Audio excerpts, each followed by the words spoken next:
This is the most important part of this evening, and I think I'm going to make one quick comment, and then I'm going to turn it over to Allie for the Q&A portion of it. I think for me, the comment that I'm going to make, and I hope I don't step on toes, is that I was coming to get answers as to how we can absolutely move forward now, today. I'm clear now on Common Core. I'm clear on a few other things. And I understand that this is a business. Now I understand that, the step up piece. But I want to know how it's going to affect our students now. I mean, I didn't get that. So I need some answers for that. That would be me. That's what I came here for tonight. I'm glad to be presented with options. But we got some issues that's here that may not be the same as Broward County, that are not going to be the same as Broward County. So we need to know how to fix here. So with that being said, I'm going to move out of the way. Knapp Ford, how are you all doing over there? Now that is a small school. That's a charter school. What's happening with that? Did you get what you came to further your school? Did you get any answers for that tonight? And be honest. Good evening, everyone. I'm Jennifer Porter Smith. I'm the Executive Director and Principal at Knapp Ford Community School. And so I brought two of my star teachers. They're all amazing. But brought some of my teachers with me tonight so that we could really come and listen to what the initiatives were in terms of what key people in our state are doing for Black children. The vast majority of our children are Black children.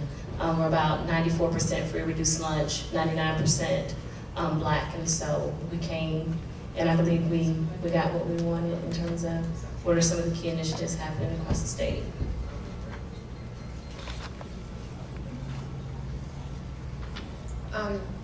Also at Knapp Ford.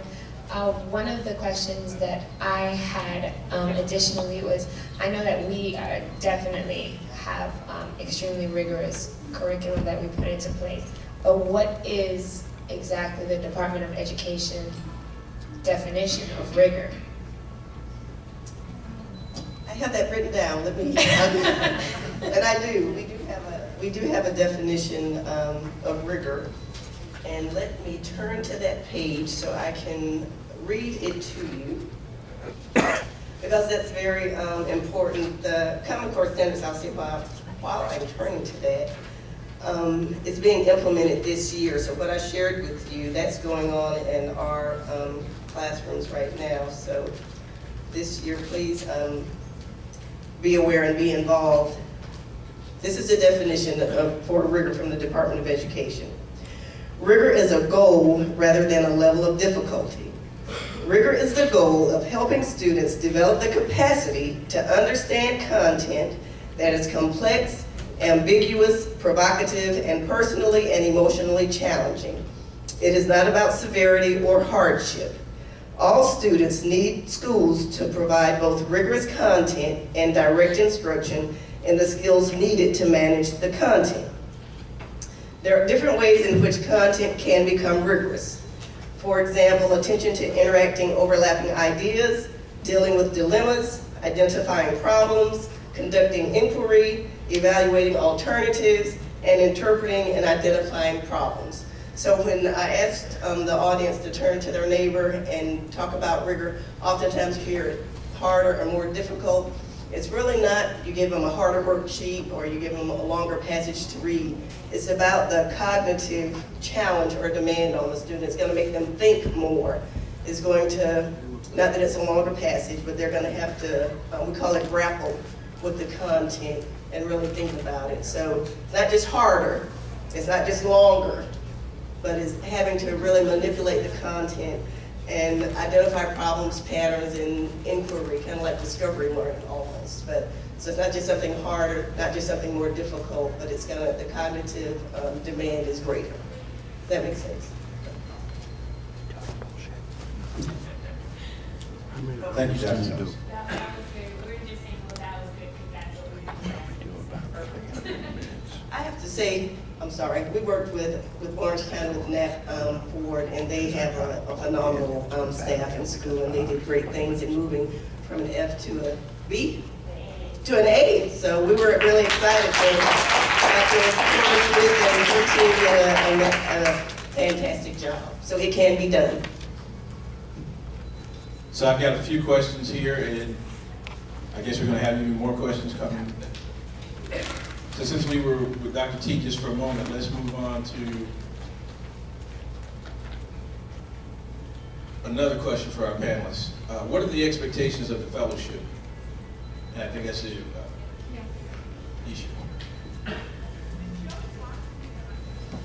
Okay, can you repeat the question?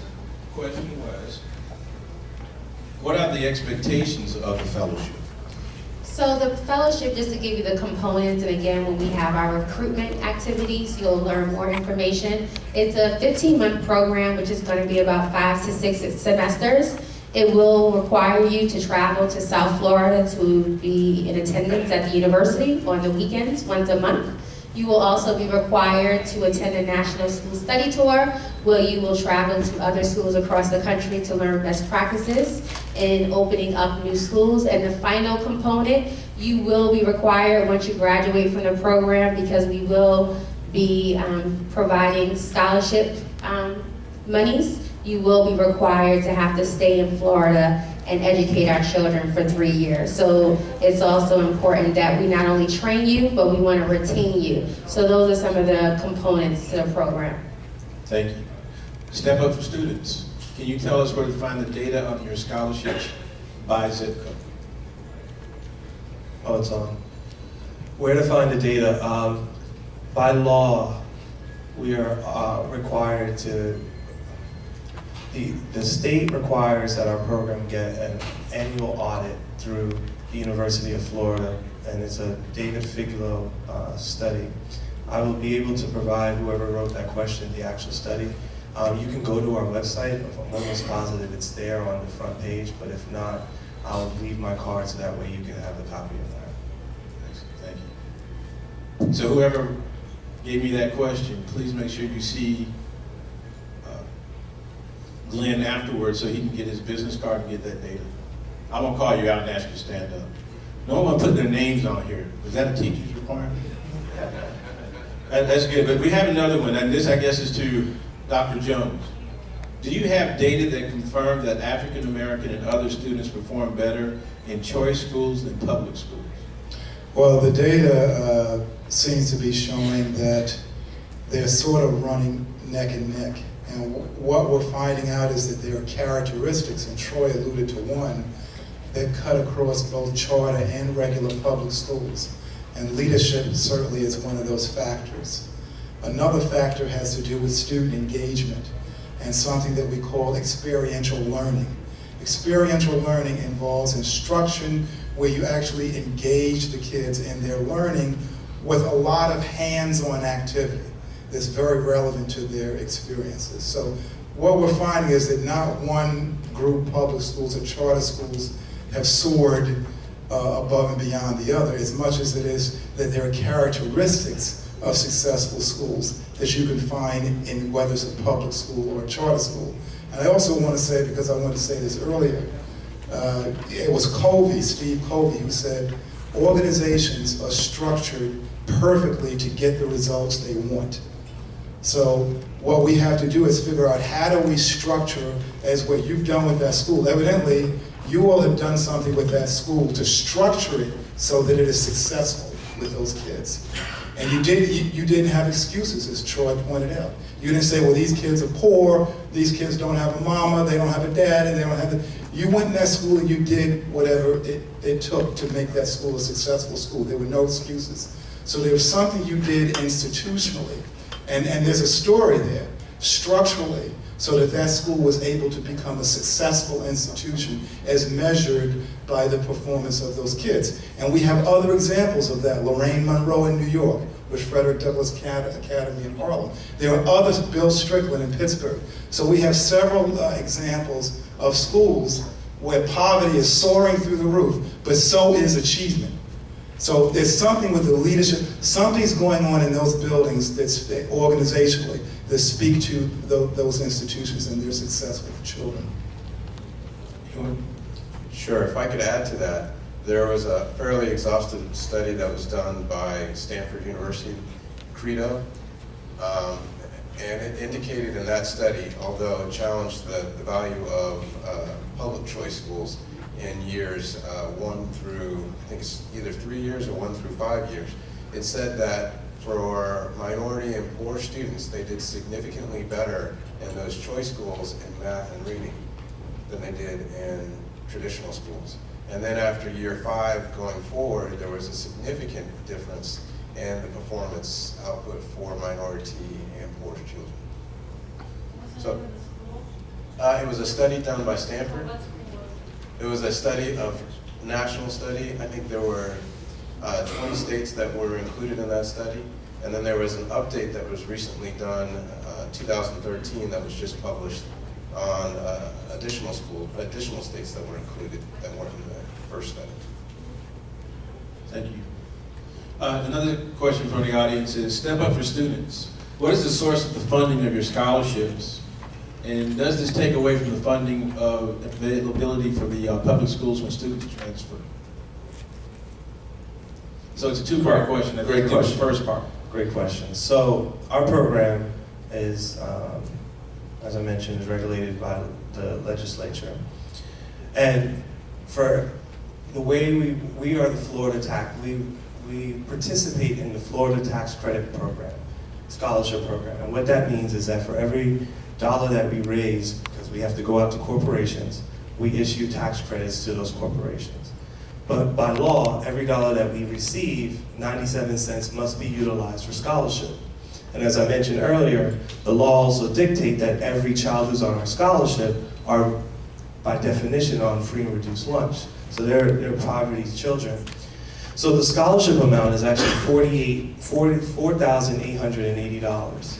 As we know here in Orange County, and for those who are involved with the educational funding mechanism is, there's a thing called the FTE and then the FEFP. Well, the FTE is somewhere around $6,000 per child. But when you do the all-in cost, because FTE only covers the funding for in-classroom, but we know that there's transportation costs, there's meal costs. So the actual all-in cost to really educate a child in Orange County schools is somewhere between $11,000 to $12,000. Our scholarship is only $4,880. So what happens is, the way the state calculates is that we're saving the state money on every child. And then that savings is what we ask the legislature, and I see our great senator here, to reinvest that back into, and our great representative, reinvest it back into the public school system. So that's the first question.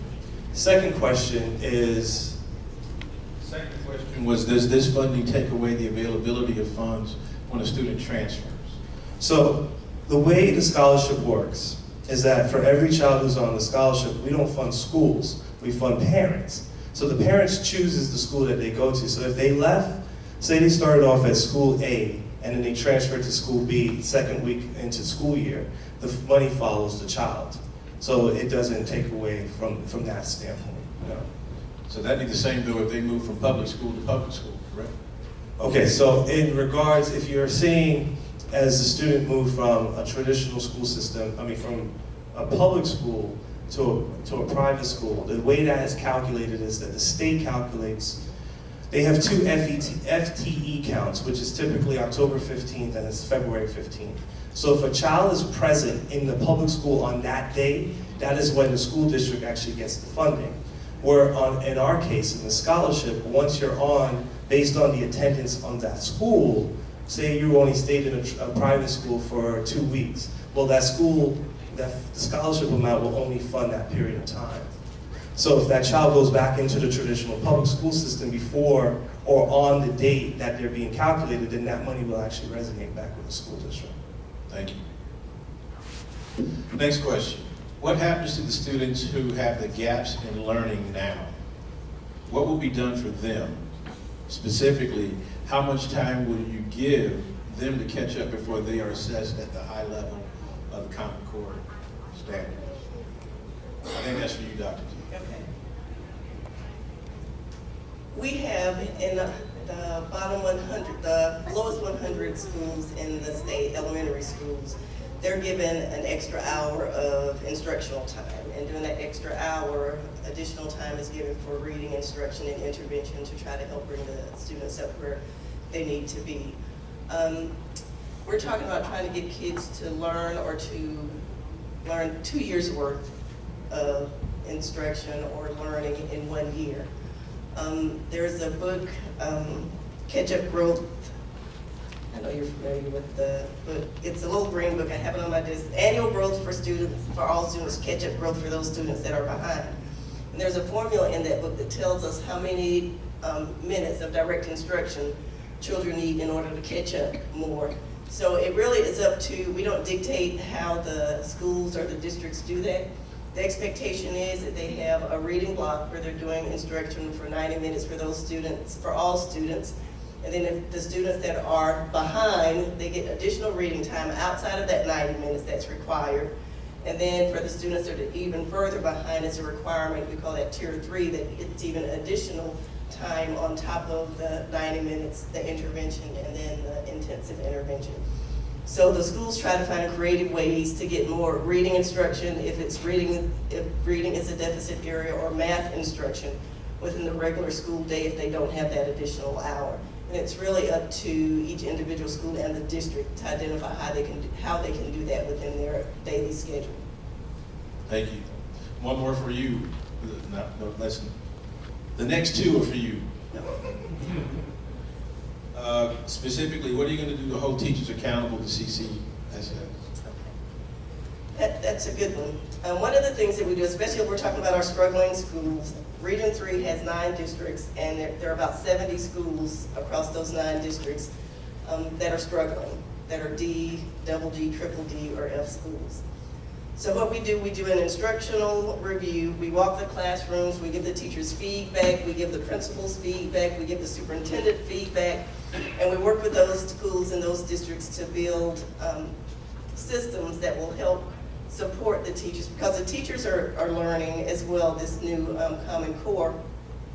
But one of the things that's happening is that in the data chats that we have at schools is that we have conversations with teachers about, it looks like in your classroom that only 5% of your students are at the proficient level, or they're failing this particular class. And we talk about why is that, and we get the teacher and have some honest, transparent conversations and put the data on the table.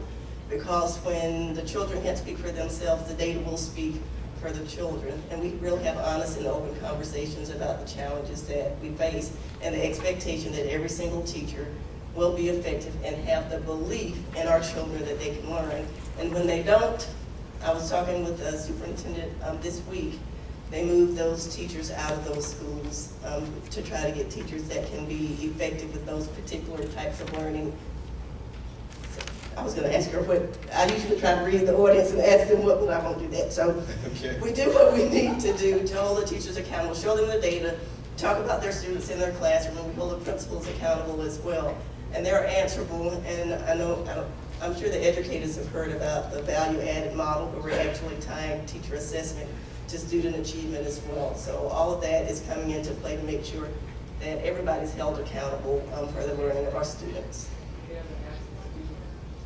Say it louder. Do they ever ask the students? Do you ever sit down and really talk to the students about what it is about the system or the reading or the math that they just don't? Can't hear you. Her question is, do you ever talk to the students to ask them what about the reading and math they just don't get?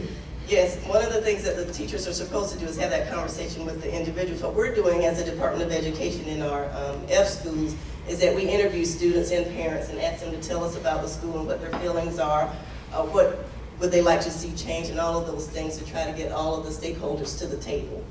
And that's an expectation at the schools, and you're absolutely right. I can see it all over your face. It doesn't happen a lot. Well, it's not really happening. Yeah. All right, you have it's not happening. All right, your students are not reading at the level because they don't understand the language that they're supposed to be speaking. They don't get the tools that they need in order to read the way they should read and comprehend. Their eyes can gloss over some words, yes, and they may say the words, but if you ask them, well, what does that mean? They cannot tell you. No one is taking the time to actually stop and teach the students about the language, how to read. They're not doing it. It's a very simple kind of thing, and it's not being done.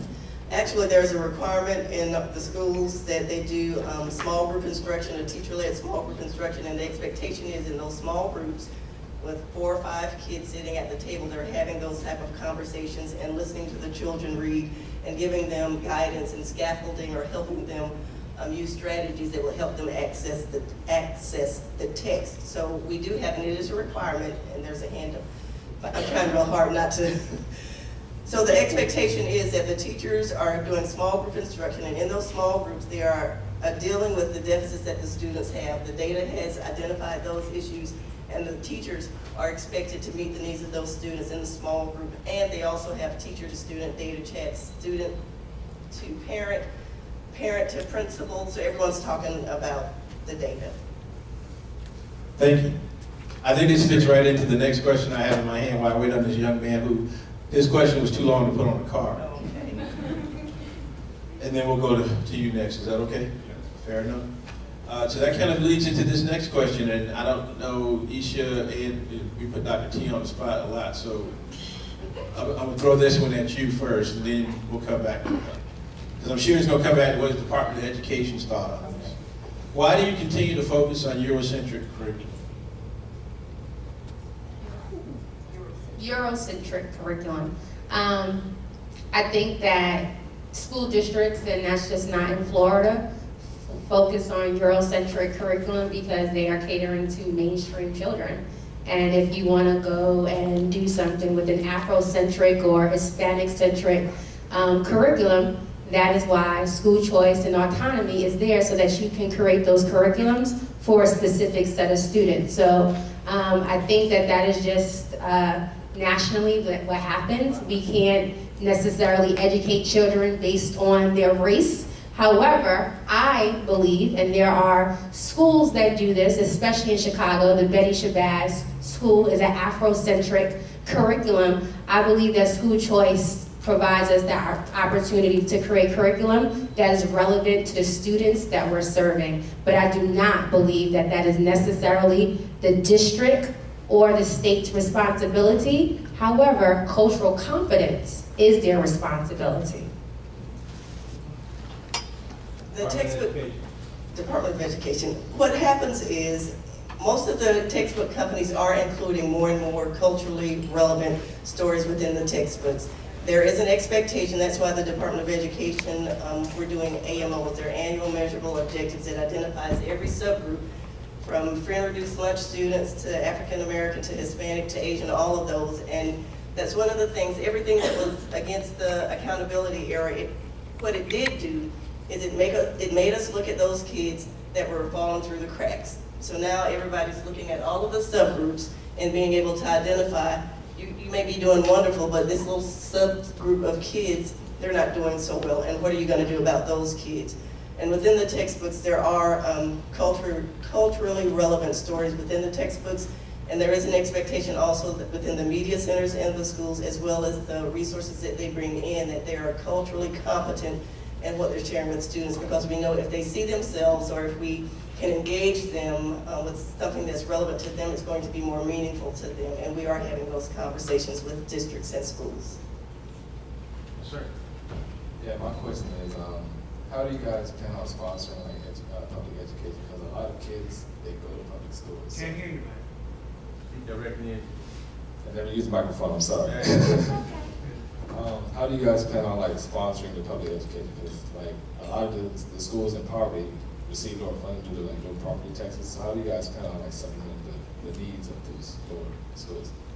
Title I funds actually is what happens for our high poverty schools. They get extra money through Title I services, and it's quite a large amount actually. And then the principal is responsible for using that money to supplement. But I mean like how do you guys intend to, like, say, I went to Evans High School. Okay. So Evans High School has a certain budget. How do you Couple plan of on increasing the Evans High School budget? Like, just as an example. Okay. I'm not in the budget office. I understand what my daughter graduated from Evans. Let me answer that one for you. Okay. That's when we need to go to the school board meeting, and you need to ask the school board to have that question. So she wouldn't be able to answer that from Orange County from an Evans standpoint, but you got a very relevant question. So will you join me at the school board and you'll ask that question? Well, we'll get it published and make sure that you know, but that's a great question to go ask. But she wouldn't have the budget, but the school board would have that budget, okay? Now he likes the mic. Well, I just had an idea. Okay. And I want to get everybody's opinion on my idea. Basically, the idea is if you subsidize low income homes, like the high poverty areas, and if you get them to kind of like fix up their homes, that increases the property value. So by improving the property value, what happens is you have an increase in tax revenue, so that's going to be more money for the schools. So why don't we just do that so that we can have people with schools for everybody? Before you sit down, I have a question for you though. No. You can't get on camera and start walking away. So since you're an Evans High School grad, when did you graduate? 2008. And what are you doing right now? Right now I'm going to school for mechanical and aerospace engineering. At what school? San State. That's what I'm talking about. YP secretary, sign him up. Yes, I will see you. Okay, all right, thank you. Yeah, I got an appointment. And young man, also, we're gonna get you the information from the school board because your question is relevant and your idea is as well. But you have to get in front of that school board. That's one of the things that they're talking about parent and community engagement. Take your question to the board that makes that budgetary decision. Then go to the Board of County Commissioners. They make the tax decisions. Actually, I tried to get in contact with them today. So. And see, our legislators who are here, talk with them. Wow. They're gone. Talk to some of the future politicians. But no, honestly, it's important. I want you to understand your questions are important and they need answers. So we need to get you in front of the right body that can answer it. Is that fair enough? Yes. Okay. Please. Ali, I have a question here that I wanted to address to, not to put them on the spot, but there was a school that became an A school and was an F school? Yes. Okay, I'm sorry, I said that backwards. Please. Don't get me up. I'm on this side. No, I don't want to get that twisted, but is there something you could share with us that's key? And I hate to put you all on the spot, but that how you were able to turn the school around. What were the things that you did that stand out in your mind that you can share with us? That I don't know how long you were principal. There's a story there. If there's some pieces of that you could share, because that's the essence of what this whole meeting is about success. Well, I've been in Nat 4. We were an A, we were a B. I've been at Nat 4 for 8 years. I was there when we were an A, when we were a B. I was there when we were an F. I was there when we were an A again. I think one of the challenges that we had, there are many, but one was to get the right staff into place. And the reality is that it takes a very special and unique person in order to be able to teach effectively at an urban school, because our children come to school with a host of needs besides the need to be educated. So that's number one. So it took a minute to do that. And then the second is that there's a very high turnover rate for teachers. A year of a brand new teacher for a student, they're just trying to manage the classroom. And our children come with some challenges. Very vulnerable, very fragile. So you may have a class of 18, but out of the 18, you may have 6 or 7 that come to school not exactly ready to learn. So you have to be able to craft a program that first addresses classroom management, second addresses instruction, and I think to this gentleman's point, there's a lot of mobility in high poverty, high minority areas. So many times you may get a child that comes to your school that's multiple years behind, lots of gaps in their learning, but you're still held accountable for that child. I've got what I believe is a dream team of teachers that have stayed, that believe in the mission, that believe in the vision, and we were able to go from an F to an A. And actually, Dr. Thompson was one of the people at the district that sat with us, that did data chats with us, that did walks with me, and the team was just committed. And we made an A, not necessarily based on achievement, children being proficient, but growth. I have a teacher here that volunteered her time on Saturdays. She came in on Saturdays. And we're not talking about a little bit of time, we're talking about like from 9 to 12. I tried to talk her out of it. I said, you're gonna burn yourself out. She's like, no, it's gonna be there. So those kinds of things. And we have Ms. Blackwood, who is an amazing teacher. You talk about cultural competency, and you talk about being able to alter your curriculum and pull from resources in order to be able to teach the standards, and that's exactly what they do. I want to add before the teacher speaks is that Dr. Porter Smith is an amazing administrator and principal, and she accepted no excuses. It was failure was not an option, and she held, and the teachers know, she held them, their feet to the fire, and they had honest conversations, and she was very open to help and support and was a sponge to learn about any and everything. But I would say that it's definitely her leadership and her care and her passion for her teachers and for her kids that made a big difference. I wish she wouldn't say that, so I had to say that. And before the teacher speaks, we're gonna put Dr. Porter Smith on blast all the way around. Okay. And she is also a scientist. Many different disciplines come together to educate children. It doesn't always require an educational doctorate to be able to go in and lead a school. So when Isha makes the call and Troy tells you about who are running schools, and we make the call about you running schools, doesn't mean you have to have an EDD after your name in order for you to run a school. And I am proud to call Dr. Jennifer Porter Smith one of our champions with the Urban League Partnership, because she personifies what young women can do in science, technology, engineering, and math. STEM is not a buzzword with me, it's for real, and there's one right there. Let's give her a round of applause. Now, I have a young lady that's been waiting patiently. She's fine, she can wait some more, so we're gonna go on to the teacher. I think Dr. Thompson says. But you have to stand, we gotta see you. She's. There we go. But come on, y'all told me that in class I had to stand and speak. All the teachers want to sit down and hide. Come on. I think Dr. T says it well. It's definitely with Dr. Porter Smith's leadership.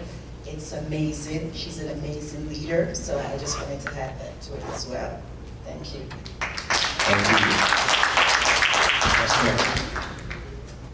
Hi everyone, good evening. My name is Nadia Vila. This is the second town hall I'm attending. Last week I was in West Palm Beach, so it's good to see everyone again and to meet some people for the first time. Here in Orlando, I direct TEDx Youth at Orlando. It's essentially the local representation for TED.com. We do leadership conferences for kids. The next one's January 25th, and Dr. Smith, I look forward to speaking with you about having your kids attend. That would be wonderful. And it's open to everyone, majority age 9 through 14. By the way, I'm also a proud graduate of Florida A&M University. Love my school, orange and green all the way. And I'm originally from Puerto Rico, and it's wonderful to be here today and see a lot of diversity. In addition to that, my question is more than anything is probably for the Department of Education, and it could apply to other organizations as well. I'm currently a lawyer for schools, especially non-traditional schools. I review management agreements and things of that nature for charters and privates. What I'm seeing the non-traditional schools do is amazing. They're putting together innovative programs for self-directed study, passion-based learning, and they're working with kids from the age of 3 up through the age of whatever is necessary for them to be where they need to be as adults. One thing, recently, for example, I attended a Blank Schools conference where about 30 people from the community, all walks of life, all professions, got together to design a school in 7 days. The school opened a month later. It's the Ampersand School, and it opened in Longwood. So now we're working on doing more types of those workshops. What is the Department of Education doing to learn more about what's going on in the non-traditional schools. Because a lot of them a lot of them have a lot to offer that could be brought into public schools. And meeting teachers in public schools that are bending the rules a bit to bring in those best strategies, they're really scared for their jobs, but they're doing some great work. What is the department doing to meet the schools that are going out and doing that full-time? One of the things, there's a new way of work that the Department of Education is rolling out this year. And it really is one of our roles as regional executive directors is to be a connector, so that when we identify or learn about things like that, that we can connect our schools with any school that's being affected with the same population. And one of the things that we're also doing is really getting the compliance, because when you think Department of Education, you think of compliance. So we're really trying to get that off the table. We still have to do the compliance side of it, but we really want what works in our schools. And actually, I was sharing with Troy earlier that we have an innovation office, and I have to get the direct title of that. That's a new office in Tallahassee in the Department of Education. It is for those ideas and those thoughts about doing new and different things. And hopefully the Common Core will help teachers understand they're going to have to really think outside of the box. And we really have come against that too, where teachers are nervous that if they veer from the program or the textbook or whatever, then they're going to get in trouble. The concern is that the standards really will be what the teachers are instructing on, and they pull in whatever they need to teach the standard, and oftentimes it's not necessarily the textbook that the district has adopted.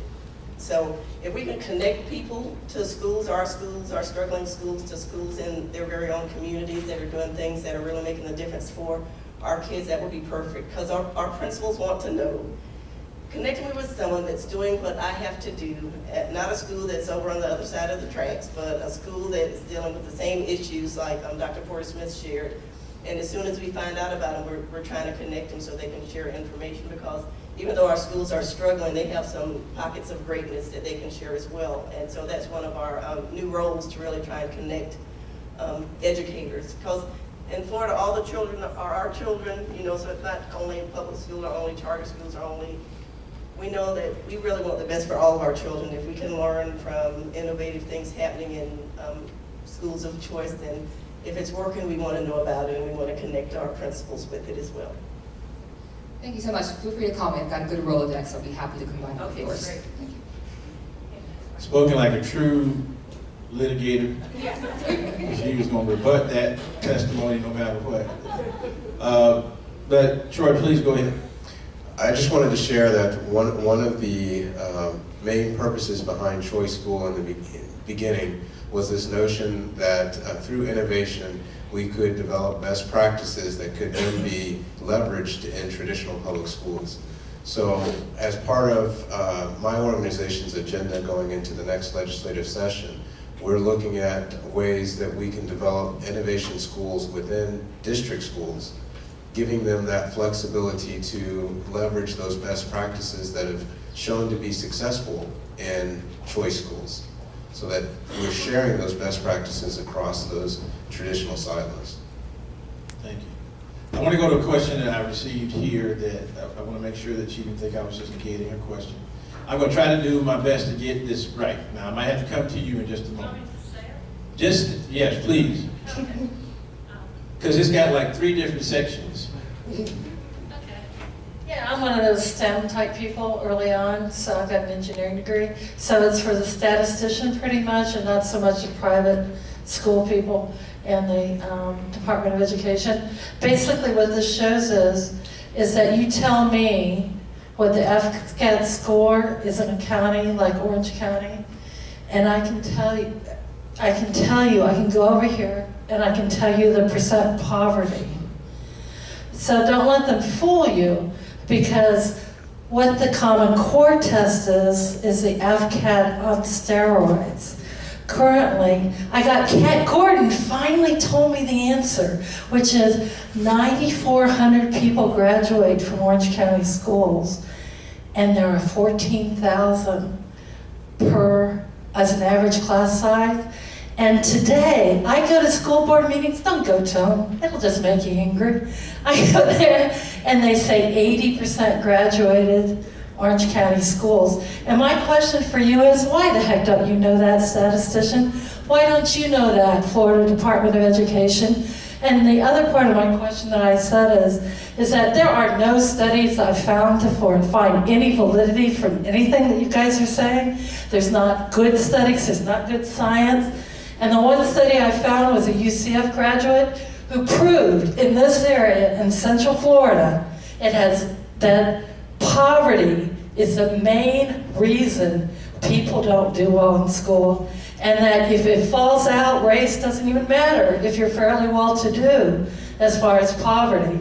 And to keep lying to people that that's the reason why they have a poor school, I find it to be technically wrong. I find it to be against principles in this country, and I want to ask you how you can get up in the morning when you know these statistics are wrong, and I want to ask you how you can promote private school in this country, even though you know that it takes cars to get to those schools, and 57% of the kids in Orange County are on a reduced price or free lunch. Thank you. I'll respond first. I'm not a proponent of private schools, so I'm not quite sure where that came from. I'm with the Department of Education, and we run public schools, so I'm not, I'm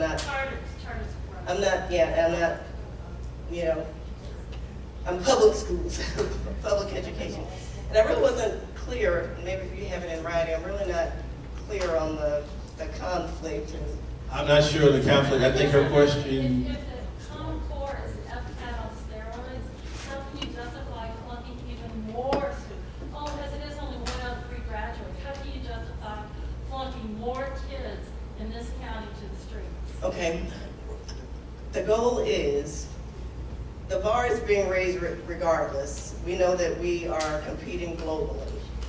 And we're not saying that certain kids aren't able to learn. That's not what we're saying at all. And we are very aware that the poverty level does correlate with kids struggling in school. That is very true.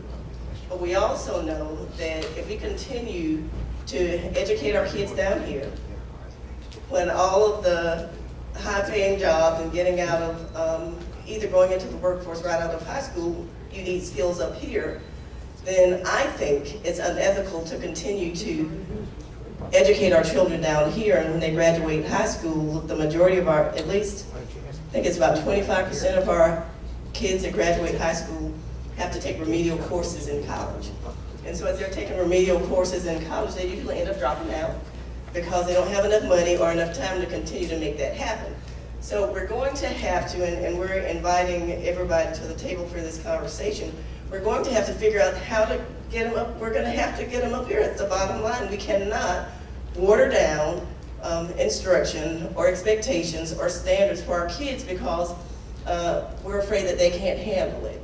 We really do believe our kids can handle it, and we're expecting our teachers to do what's necessary to make that happen. The bar is here. I don't care what we feel or how unfair it is.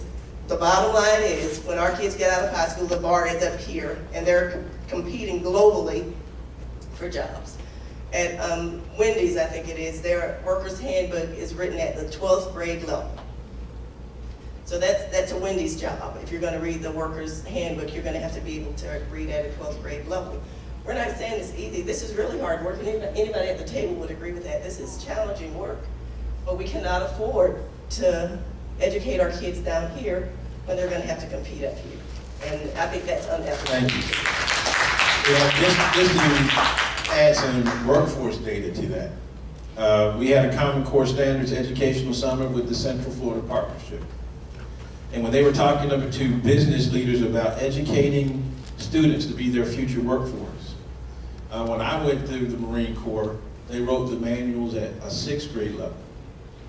They're writing it at a junior level in college. They're not asking high school graduates to fly drones. You have degreed FAA certified pilots flying drones. Now my son does not want that job, he wants to fly the real plane. I like the drone because you get to come home at night. If you're going to have kids compete for science, technology, engineering, math, living wage earning jobs, we have to start at here in age, back in K through 8 to begin to build a funnel towards middle schools that lead on to educations. And so when you talk about Common Core standards, you have to set the bar somewhere. But what I believe I hear the audience asking is, Department of Education, let's also make sure we fund and make sure that if we have disparities that we have been measuring, let's make sure that we fund to be able to get those students up as well. I want to go to this gentleman right here. But go ahead, Mr. Bell, then we're going to go to this gentleman. He's been waiting real patient. I think it's important to make a point of clarification with the phrase FCAT on steroids. Common Core is not an assessment. It is not an assessment. Okay, Common Core is a set of standards. So how you measure success or failure on those standards is an assessment. FCAT is an assessment. So it's not technically correct to refer to Common Core as FCAT on steroids. Right, and I concur. The Common Core is standards, and they're supposedly now, and maybe Dr. T, you can address this, developing the assessments based on those standards. So they are two different things. You know, I don't know what question you asked, and all of that rambling you just did, I don't know what your question was, so I really can't answer it. If you could tell, no, I don't want that paper. You can talk into the microphone. That doesn't make any sense to me. Talk into the microphone and ask a succinct question, and I will be more than happy to answer it. I don't know what your question was. Okay, so let's do that afterwards. I gotta cut it. I gotta bring it to a close, ma'am. I'm gonna ask, did you honor that as well? And sir, will you please go ahead with your question? Okay, my name is Yukong Zhao. I'm Director of Global Planning at Siemens Energy. I'm a first-generation immigrant here. The reason I came here, I heard the issue said this is an African-American issue, but I view it's a national issue. I'm a naturalized citizen. I want this country better. Today, I'm very impressed by issues like speech. Also, Troy talked about a lot of issues. I want to say, very important issue are also the parenting involvement.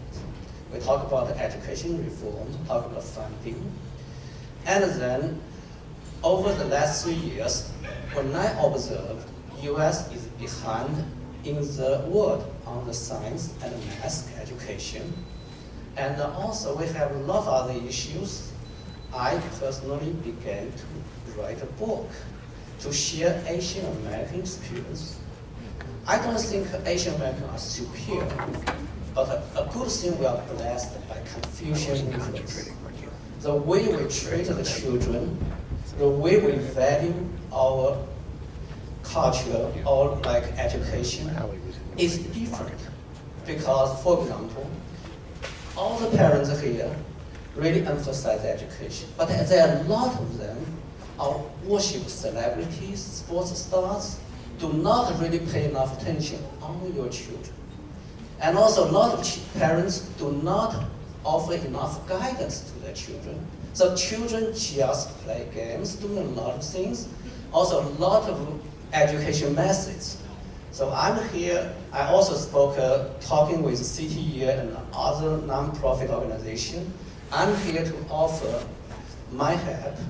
So like your organization, like if you want in the future or anything, you want me to share what is the Asian American experience. You know, we pretty much score the highest in the academics, in the innovation, a lot of areas. If you are interested, I will be happy to share experience to your organization to support this. Thank you. Thank you. It's amazing because I also was looking at your stats on African American achievement, and you spoke about the white column and the African American column, but I happened to stray over to the Asian column. And that was 89% graduation rate in Orange County. And it truly is about parental engagement. See, we need to go back, I think, to putting the finger on the paper and measuring. And see, my mama was a teacher. And she went to FAMU, so y'all can strike again. But my mom would let me turn in a paper that didn't look right. So we had to figure out how to do parenting workshops to help teach parents how to be parents again. So sir, thank you so much for that. I'm going to have to draw our questions to a close. I know the panel and I know there's been an engaged conversation, but all of you have been patiently waiting for the next piece, and I'm going to turn the microphone over to Troy Bell so he can give you away this gift card.